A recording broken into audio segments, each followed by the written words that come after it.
November 13, 1942. 0148 hours. Iron Bottom Sound, near Guadalcanal.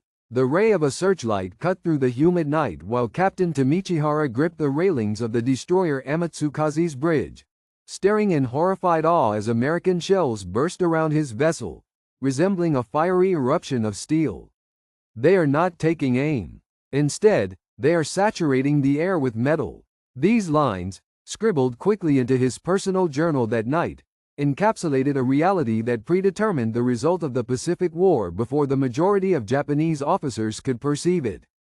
In the span of the next 35 seconds, the USS San Francisco would unleash a greater number of 5-inch shells than the total carried by some Japanese destroyers for an entire operation. The Americans paid no attention to the count of rounds expended. They erected blazing barriers with their gunfire that transformed the darkness into a field of artificial daylight, while the barrels of their guns glowed red-hot from non-stop salvos. At a distance of 2,700 meters, back at Pearl Harbor, ammunition vessels were already preparing the following resupply, amounting to 15,000 tons of shells, enough to replenish what the Americans used in this engagement 50 times over. Meanwhile, in Tokyo, naval strategists were working out if they could allocate 12 shells per artillery piece for their upcoming convoy mission. The arithmetic of impending defeat was now recorded in spent brass shells and the smoke of cordite, as manufacturing totals undermined each prediction the Imperial Navy had formulated regarding warfare with the United States. Captain Hara would live through this, eventually becoming the sole Japanese destroyer captain to fight from Pearl Harbor to the final surrender, experiencing a dramatic change that demolished not just vessels but the fundamental perspective of the Imperial Japanese Navy itself. This awakening had its origins 6 months prior, though few could see it at the time. On May 7, 1942, in the midst of the Battle of the Coral Sea, Commander Teishi Nato, who served as executive officer on the carrier Shukaku, noticed something that left him profoundly unsettled. The guns on American cruisers and destroyers kept up continuous anti-aircraft barrages for 4 hours without any apparent interruption or inclination to save ammunition. In later testimony given to interrogators, he stated that every U.S. destroyer seemed to stock more anti-aircraft shells than the whole of his destroyer division put together. This impression appeared unbelievable. Japanese operational doctrine, honed over many years, held firmly to the belief that all great navies were similarly limited in their ammunition supplies. The 96 25mm anti-aircraft gun, which was the typical light armament for the Japanese, was operated under rigorous firing guidelines. Gunners were instructed to wait and not open fire until planes closed to within 800 meters. They were ordered to fire only brief bursts, sending 3 to 5 shells at a time. They were told to stop firing at once the enemy aircraft left the effective range. This practice was not adopted for strictly tactical reasons, but rather because their available ammunition could not sustain any other method. Lieutenant Commander Masatake Okumiya, serving on the carrier Ryuho, had relentlessly drilled his gunners in these rules. Every crew member was acutely aware that their vessel's magazine only contained enough anti-aircraft ammo to maintain continuous fire for precisely 12 minutes. Beyond that, they would lack any means of defense. Watching the Americans, Okumiya noticed with mounting concern that they seemed to be able to keep shooting for hours on end. However, the true significance of this would not be fully realized until Guadalcanal, where the harsh realities of industrial war would be marked by carnage and wreckage upon the waves. The Americans would give the place the name Iron Bottom Sound. On February 27, 1942, the Battle of the Java Sea ought to have represented a resounding Japanese victory, and from a tactical standpoint it was. Yet Captain Hara, who was in command of the destroyer Amatsukaze, witnessed something that caused him more anxiety than any adversary's salvos. During the conflict, the joint American-British-Dutch-Australian fleet under Rear Admiral Carroll Dorman expended 1,619 8-inch shells, managing just 5 hits, and 4 of those failed to detonate. In contrast, the Japanese unleashed far fewer rounds but landed decisive blows. Still, Hara took note of a disquieting detail in his battle report. The Allied vessels never ceased firing, appeared unconcerned about their shell consumption, and kept up a rate of fire that would have depleted Japanese supplies in the opening hour alone. They appeared to fire shells as if their stocks were inexhaustible, as Hara later recounted in his memoir published years afterward. Their marksmanship was lacking, but they possessed so much ammunition that hitting the target was less important than firing in volume. The Japanese emerged victorious, sinking 2 Allied cruisers along with 3 destroyers.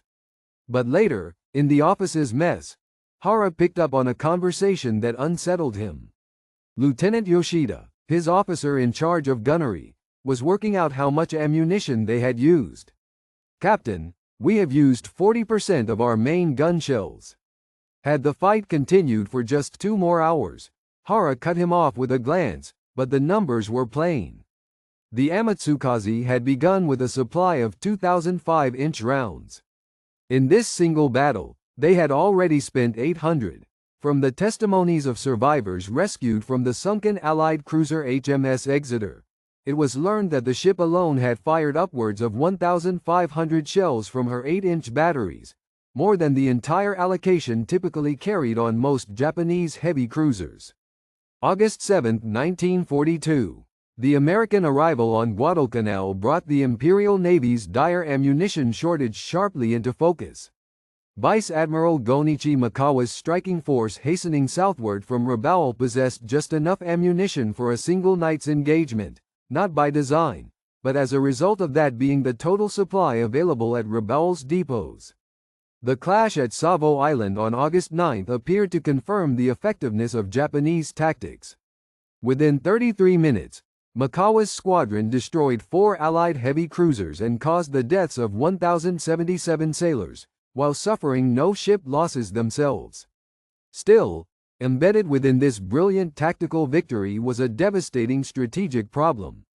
Commander Toshikazu Omi, who served as Mikawa's operations officer, would later reveal under questioning by U.S. interrogators, "Our withdrawal after the battle was not because we feared air attack, as you suspected, but rather since we had used up most of our ammunition." Nothing remained for a follow-up encounter. The American supply ships, left defenseless and loaded with cargo, survived simply because the Japanese quite literally could not afford to open fire on them. The Japanese forces had discharged 471 rounds in total, scoring 10 hits, a hit rate of 2.1%, which Tokyo would later condemn as profligate. Simultaneously, at Pearl Harbor, Captain William Poco Smith managed the loading of the ammunition ship USS Rainier.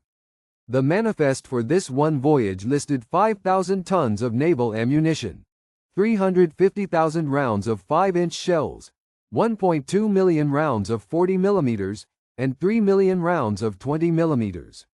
This single shipment contained more shells than the entire Japanese combined fleet would use over the coming 3 months.